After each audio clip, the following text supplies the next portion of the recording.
Abortion has been a very difficult topic for people to discuss throughout history. It is totally understandable that this topic may carry a lot of emotion and could elicit visceral reactions. Nevertheless, it should be evident now more than ever to have some calm and sensible conversations about what it means to take away someone's access to birth termination. More specifically, this video will examine the overturn of Roe v. Wade and how this overturn will further exacerbate gender inequality and discrimination toward women. Roe v. Wade was a lawsuit filed by a pregnant woman in Texas called Norma McCorvey. In 1969, under the pseudonym Jane Roe, she argued that the law regarding abortion prohibition in Texas at the time violated the Ninth Amendment. This case was handled by a district attorney named Harry Wade, who ended up on the opposing side of the Roe v. Wade lawsuit. Representing the district court, Wade initially agreed with Roe but failed to enforce the decision, leading Roe to appeal to the Supreme Court. In 1973, the Supreme Court heard the case and arrived at a 7-2 ruling in favor of Roe, stating that a person's right to privacy, as outlined in the 14th Amendment, overrides a state's right to ban pregnancy termination. This landmark ruling granted women access to safe and legal abortions for almost 50 years.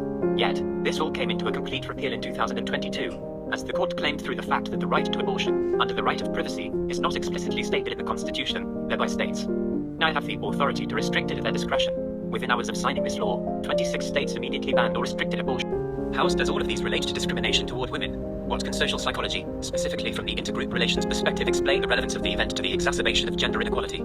Social role theory proposes that society assigns roles to individuals and these roles come with expectations and obligations. Standards might shift depending on what role society identifies this individual as.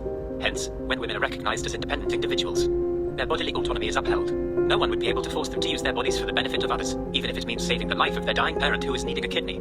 However, when society identifies women in the role of mother, especially during pregnancy, the fundamental aspect of respecting one's rights as a human being is shifted. As a result of the overturn, laws are now prioritizing the rights of the unborn child over the mother. Subsequently, current regulations have granted the unborn child rights that no other human has, namely, the right to utilize another individual's body without the mother's explicit and ongoing consent. Such reproductive coercion in the case of rape-related pregnancy can induce further psychological and physical damage to both the mother and the child, specifically in areas of their emotional, educational, and economic opportunities. Social norm theory provides another useful framework to understand how the implementation of new laws and norms can perpetuate stigmatization and isolation experienced by women. These women may face legal penalties and limited access to safe medical procedures, increasing the physical and emotional risks associated with abortion. Normalizing abortion restrictions could have negative consequences on the healthcare system as well. Such restrictions would create an ethical conflict between the doctor's professional judgment and the fear of legal repercussions for performing an abortion. The repercussions would not only affect the individual involved in specific medical cases but would have far-reaching effects on the healthcare system as a whole. Patients may begin to question a doctor's abilities and ethical standards if they delay intervention, leading to increased risks of maternal deaths. The highly publicized case from Ireland would be a poignant reminder of the potential consequence. So what now? What can we do to help the potential mother and child to reduce their stress and health crises? Here are a few options to consider. Expanding access to contraception. Access to affordable and effective contraception can reduce the number of unintended pregnancies and subsequently the need for abortions. Public health programs could work to increase access to contraception through increased funding, education, and distribution. Providing financial support. Women who want to carry a pregnancy to term but lack the financial resources to do so may benefit from increased financial assistance for prenatal care, childbirth, and child rearing. Supporting comprehensive sex education about reproductive health, including contraception and sexually transmitted infections, can help reduce the number of unintended pregnancies and empower women to make informed decisions about their health. Comprehensive sex education programs could be implemented in schools and other community settings.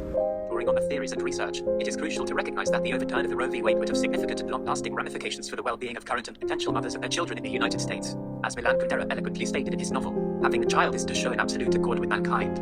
If I have a child, it's as though I'm saying, I was born and have tasted life and declare it so good that its merits being duplicated. The choice to have children should be a decision made by individuals who are willing and able to devote themselves to nurturing and raising them, rather than an obligation that depletes mothers and encroaches upon their children's childhoods.